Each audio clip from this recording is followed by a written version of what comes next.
평안하십니까? 8월 16일 어썸큐티입니다. 속죄제에 대해서 계속하고 있습니다. Sin Offering, 죄와 관련이 있습니다. 여호와 하나님께서 모세에게, 이스라엘 백성들에게 회막안을 부르십니다. 부르셔서 5가지 제사 규범을 주십니다. 그 중에서 속죄죄, 죄와 관련이 있습니다.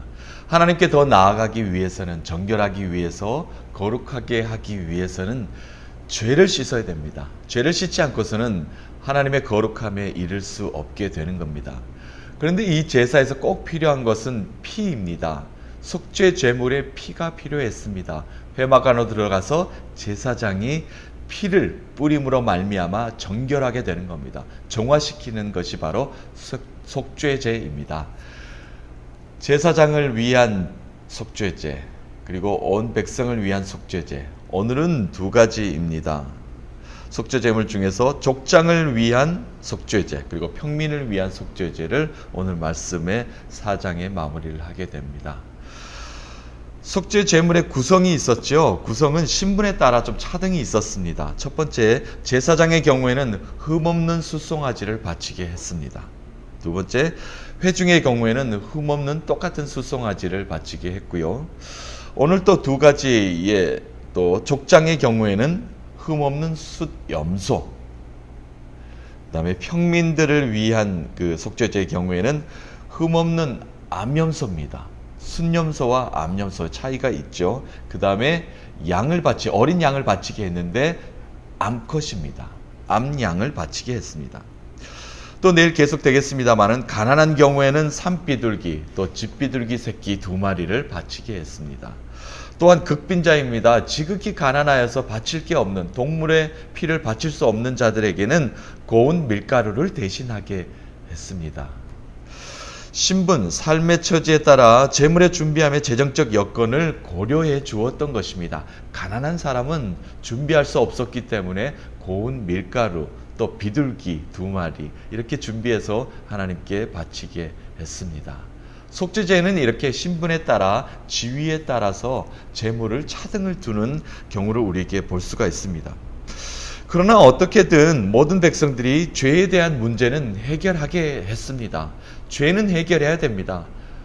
신분 고하를 막론하고 누구나 죄를 짓게 되는데 그 죄를 씻어야 된다는 겁니다. 하나님께 가까이 나오기 위해서는, 거룩하기 위해서는, 정결하기 위해서는 누구나 죄를 씻어야 되는데 제물에 좀 차등을 뒀습니다.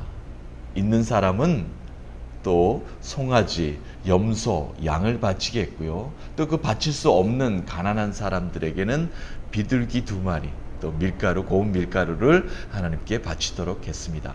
어떻게든 죄를 회개하라, 하나님께 속죄함을 받으라 라고 명령하시는 것입니다.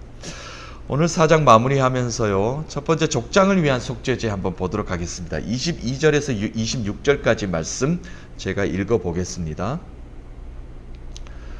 만일 족장이 그의 하나님 여호와의 계명 중 하나라도 부지 중에 범하여 허물이 있었는데 그가 범한 죄를 누가 그에게 깨우쳐 주면 그가 흠없는 순염소를 예물로 가져다가 그 숫염소의 머리에 안수하고 여호와 앞 번제물을 잡는 곳에서 잡을지니 이는 속죄제라.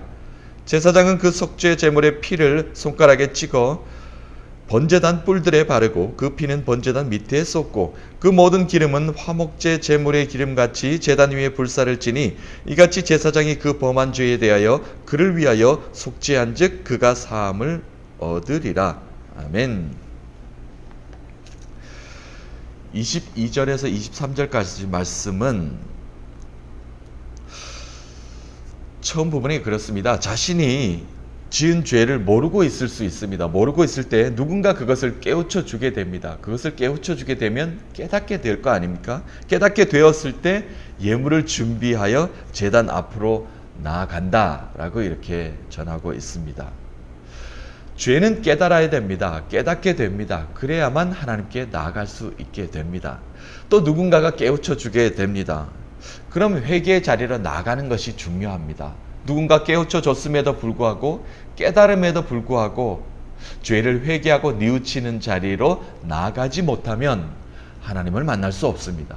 하나님의 거룩한 자리에 이를 수 없게 되는 겁니다. 정결해지지 못합니다. 정화시키지 못하는 겁니다. 죄는 회개해야 됩니다. 반드시 회개해야만 하나님의 거룩함에 동참할 수 있게 되는 것입니다. 우리가 감사할 것이 있습니다. 감사할 것이 있는 것은요, 이 땅에 모르고 모든 죄를 지을 때인데 성령님께서 우리를 깨닫게 하신다는 겁니다. 그처럼 성령님이 우리와 함께 하신다는 것, 우리가 감사할 일이라는 것입니다. 그렇게 깨우쳐 주십니다. 이것은 잘못된 일이다. 하나님의 명령을 거스르는 일이다. 너희가 그리스도인으로 살아가는 것이 아니다 라고 성령님은 우리를 늘 깨우쳐 주십니다. 그러면 우리는 어떻게 됩니까? 속죄의 자리, 회개의 자리로 나아가 기도하는 것입니다. 우리의 죄를 씻어내는 겁니다. 하나님께 용서를 구하고 더 앞으로 나아갈 것입니다. 그러면 하나님이 우리의 신음을 들으시고 힘듦을 들으시고 어려움을 들으시고 회개하는 눈물을 하나님께서는 받으시고 용서해 주신다는 것입니다. 반드시 회개의 자리로 나아가면 하나님은 우리를 용서해 주십니다. 또한 회개하며 나아갈 때 하나님은 거기에 계시고 회개하고 잡아갈 때 우리의 죄가 씻어진다는 것입니다. 이것이 바로 우리가 감사할 수 있는 것입니다.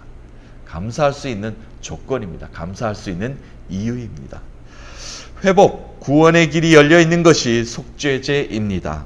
속죄할 수 있는 것만으로도 우리는 감사할 수 있습니다. 이 속죄제라는 것이 하나님께서 우리를 안아주시는 자리입니다. 받아주시는 자리입니다. 그 자리로 우리가 예물을 가지고 제물을 가지고 피의 제사를 드리고 있는 것이죠. 제사의 방법이 있습니다. 25절에 보니까요, 제물을 바치는데 동물, 숫 염소를 바치게 됩니다.